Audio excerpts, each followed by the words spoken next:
Welcome to the Cinema Savants Review Show. We've got three people, we've got three movies. Let's just go ahead and talk about them a bit. Lee, heard you finally got around to seeing Ant-Man this week, and not the new one, but we will get to that later. What did you think of the first Ant-Man movie? It was good. All right, moving on. No, it was. I'm playing catch up. I've seen a lot of more recent this year, and really this year, a lot of Marvel films theatrically, but I'm still playing catch up, to be honest, on a lot of the last 10 years of Marvel and, unfortunately, DC films. So yeah, I hadn't seen Ant-Man, even though I wanted to see it because I like Paul Rudd and I think everything he's done. Is he a great, phenomenal actor? No. I mean, he's not going to win any Oscars for Ant-Man, but he's a good actor, and he's really good in this role, and I think that's, to me, what carries the film. So, I'll let Todd fill in most of the details as far as Ant-Man, because he's going to talk about the new one, which I'm going to actually see later on Sunday. Since you're listening to this on Thursday, possibly, I will have seen it already, but I haven't seen it yet when we're recording this. So, I like the fact that I thought all the actors who played their roles. I thought Evangeline Lilly was good. I thought she was underused in the first one, and she didn't have a lot to work with. I think Michael Douglas is good in it, and I think Paul Rudd is, as I've been told, is the perfect fit for Ant-Man. And so I was excited about seeing it. I do feel like the first half of the film was a little bit of, hey, you don't know anything about this character. We're going to just kind of catch you up slowly and build you into, he has a daughter and he's having issues seeing the daughter because of his past. And he's not really a bad guy, even though he's, been to jail. And this is everything that's going on. And Michael Douglas's character used to be a phenom at this firm that he owns. And now really he's not. And there's new... And I felt like the first half of the film was really like, we're going to catch you up on a story that you don't really need to be caught up on. We just need to entertain you.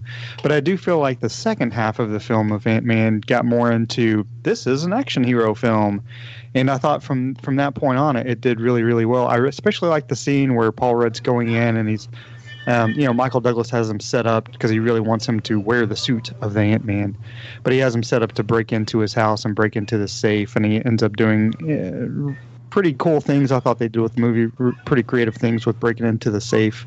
And I think that was the highlight of the film to me, that scene alone. But the movie was good. Was it as good as I hoped? Probably not, but I was still entertained. But I was very satisfied with, again, Paul Rudd being the main character of Ant-Man. And Todd will talk about this in a minute, but I'm very excited more about seeing the second one because the reviews are better, but the people who have seen, especially on Metacritic, for the user scores, seem to like this movie even more. And I also like, just from the previews I've seen, the way they use Evangeline Lilly's character in this movie more as well, because I think he does need like a sidekick.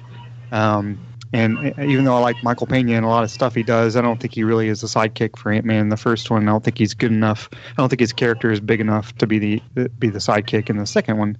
So I'm excited about how they're going to explore the Evangeline Lilly character and that teamwork a little bit more. But overall, I mean, yeah, it's definitely entertaining. It's a Marvel film, so of course it's going to be entertaining. And I think Paul Rudd's great in the role, and I'm excited more about seeing the second one because I think it might be even better than the first one. So they don't spend so much time exploring a character we don't need to explore. We just need to be entertained by from scene one. So, I'll agree with you. I enjoyed Ant-Man. I thought it was an awful lot of... It was a fun movie, which it didn't have the overlying tension that I think a lot of the other Marvel movies had. It was considerably lighter, which helped. As opposed to the movie I saw this week, which technically is not out yet. I got an advance screening, I suppose, although it's not even coming to a theater. This is actually going straight to video. But it's still worth seeing. It comes from DC, the antithesis of Marvel at this point. Except this is one of the animated ones. But after the last few DC animated features have, let's say they've fallen short of expectations, this gets them back on track. I was curious to know how they would do this movie because technically they've already done it. The first of the DC animated movies was Superman Doomsday, which was a very toned down version of what they did in the comics back in the 90s. But this is, what about this new two-part version of it? Is it going to be faithful to the retelling of the original Death of series? And the answer is not entirely, but they did it in a good way. They're continuing it with the new 52 version of their DC universe, which they brought about in the Flashpoint movie, and that's a good thing. They seem to be onto something with retelling their stories of their books, and they're doing it right. And if they still have the good cohesive storyline, that'll help. I think the problem they had recently when they tried to do The Killing Joke and Gotham by Gaslight, they're both great stories in the books, but the story wasn't long enough in the books to, make a full-length feature, which is what they're trying to do with these animated movies. So they had to add stuff, and I think that's where it went wrong for them. The original Death of storyline included just about everyone from the DC universe, crossed over just about all the books. And did this movie version? No, it didn't. Of course it couldn't. They haven't even introduced most of them, and they don't need to. The characters they've introduced so far in this animated DC universe were sufficient to get the story across in pretty much the same way without overdosing on characters that didn't need to be there. We didn't need to introduce Justice League International, which was a thing at the time. There were just enough characters to make everything work. We didn't need the Titans. We didn't need multiple Green Lanterns. Just what they had. And it's the Justice League as we know from this universe. And it worked. Finally. So if you want to see a relatively faithful version of the Death of Superman, I'm not sure it's going to be able to ever get much better than this. So DC Animation seems to be back on track and delivering. I'm just hoping that the sequel that's coming this spring, which is The Reign of the Supermen, which is where the Death of Superman storyline went to, keeps up the same quality we've come to know and love from the animated movies. Now, if you want to see this one, it's coming to DVD on August 7th, but if you can't wait, it's actually going to start streaming on July 24th. So, Todd, I know you're interested in seeing this. Totally, and it's... Wow, that's actually wonderful news that they're back on track. Back on track. It's back on track. Yeah, because... Just stay away from the Harley Quinn Batman movie. Yeah, and it's like you said, the last few, it's not that they've been bad, it's just they haven't been great. And the animated universe has been great. So that's really good news to hear that. Absolutely. Onto Ant-Man, which by the time you hear this, Lee will have loved, because Lee will have seen it already.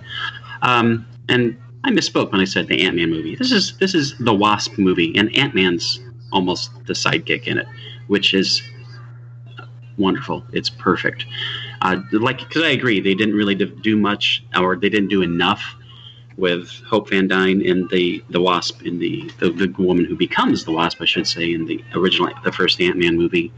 She's awesome in this. She's awesome as Hope. She's awesome as the Wasp. I mean, her power set is exactly what it's been in the comics. They don't add anything weird. They don't do anything tricky. It's the Wasp. But what a total badass fighter the Wasp is. It's just perfect. Fight scenes she has, the way they're choreographed, they're fantastic. Ant-Man, he's the lead character, and Paul Rudd is excellent, just as you said, Lee. Evangeline Lee is awesome as the Wasp, and it really is her movie. There's more of Michael Douglas, which is great. And of course, they're going to the quantum realm to hopefully rescue the original Wasp. And not going to spoil it for you, but there's a lot of things happening in the quantum realm. One of the things I really like in this film is the character, the villain, Ghost. They've gender swapped to the character, which again, sometimes that gets people is like, I don't really care, because I mean the Ghost apparently has been around for like 30 years in the Marvel universe. That's cool. I never heard of the Ghost, and it works perfectly because, as one reviewer had said, an underlying theme of this whole thing is fathers and daughters, and a lot of it is Hank Pym and his daughter, and then of course you have Paul Rudd, Ant-Man, Scott Lang and his daughter, and they bring in a third kind of father-daughter pairing in the character of Bill Foster, played by Lawrence Fishburne. That's one of my very few minor complaints of the movie, is I needed more Lawrence Fishburne. He plays Bill Foster. Who So you were having a Goliath. problem with Lawrence Fishburne? Needed more Lawrence Fishburne. Okay. Needs more cowbell. Totally. Because, of course, Fishburne's great, and he's great in this. I just wanted more of him. But, you want to keep it down to like a 2-hour movie, so I get it. But Ghost is a great villain, and actually is maybe not quite a villain as things turn out, as you'll see when you see the film. But this is definitely the movie for the Wasp. And after Infinity War, just like Ant-Man was very light and didn't have the overbearing, the heavy tension of a lot of the Marvel movies. Same thing, very light, lots of comedic moments. Paul Rudd, of course, helps that entire environment as the lead, because I'm not saying he's lightweight, but he's great for lighter material. And I mean, he's perfect for this character. And all the characters that you want to see, with the exception of Bill Foster, you get more of them. But since it's the first time Goliath's in the movies, it's like, okay, I can see. I could use a little more, and hopefully he'll be in a follow-up on that. But just a fantastic movie. I liked it even better than the first one. I really liked the first one, and this one is even better. Like a lot of users and critics have said, it's more Ant-Man, much more Wasp, more action, more comedy. They don't have to go through the exposition that they did, and like you said, Lee, they didn't really have to go through so much exposition in the first movie, but they just jump into it. Such a fun movie. And there is a scene, as with any Marvel movie, you do have to stay for the credits. I'll say the very final scene, you don't really have to stay for that one. It's just a fun little teaser. But you definitely want to stay for the first post-credit scene, because it's very important to the movie and very important to the whole Marvel Cinematic Universe. So, do they at the end of the credits mention anywhere with Sex Panther? That's what I want to know. The Sex Panther, the clone. Well, spoiler alert. Sorry. Thanks, Lee. What? You've seen Anchorman, right? Actually, you know what? No. Anyway, it's actually funny. It's funny. It's very funny. It's incredibly stupid, but it's very, very funny. But yeah, The Wasp and Ant-Man, which is what it should be titled. Definitely go see it. It's super awesome, fun, great action sequences. Seriously, one of the fight sequences, which is basically The Wasp and Ghost, is one of the best fight sequences I've ever seen. Because the way they use the powers of the two characters is absolutely brilliant. And it also shows just how devastating those powers are if used properly. Because Scott doesn't, and you've seen the previews where he kind of looks at Hank and says, it's like, so you didn't, she has wings and blasters? It's like, wow, I guess you didn't have those. And he goes, no, I had them. And they're just like, yeah, I didn't trust you to use them. It's like, Wasp knows how to use them. Like, holy cow. That's an awesome fight sequence. It's just great. And Michael Pena, yeah, he's not really a big enough character to be like the sidekick for Ant-Man, but I kind of feel like he's the secret weapon of the movie, because, my God, he is so funny.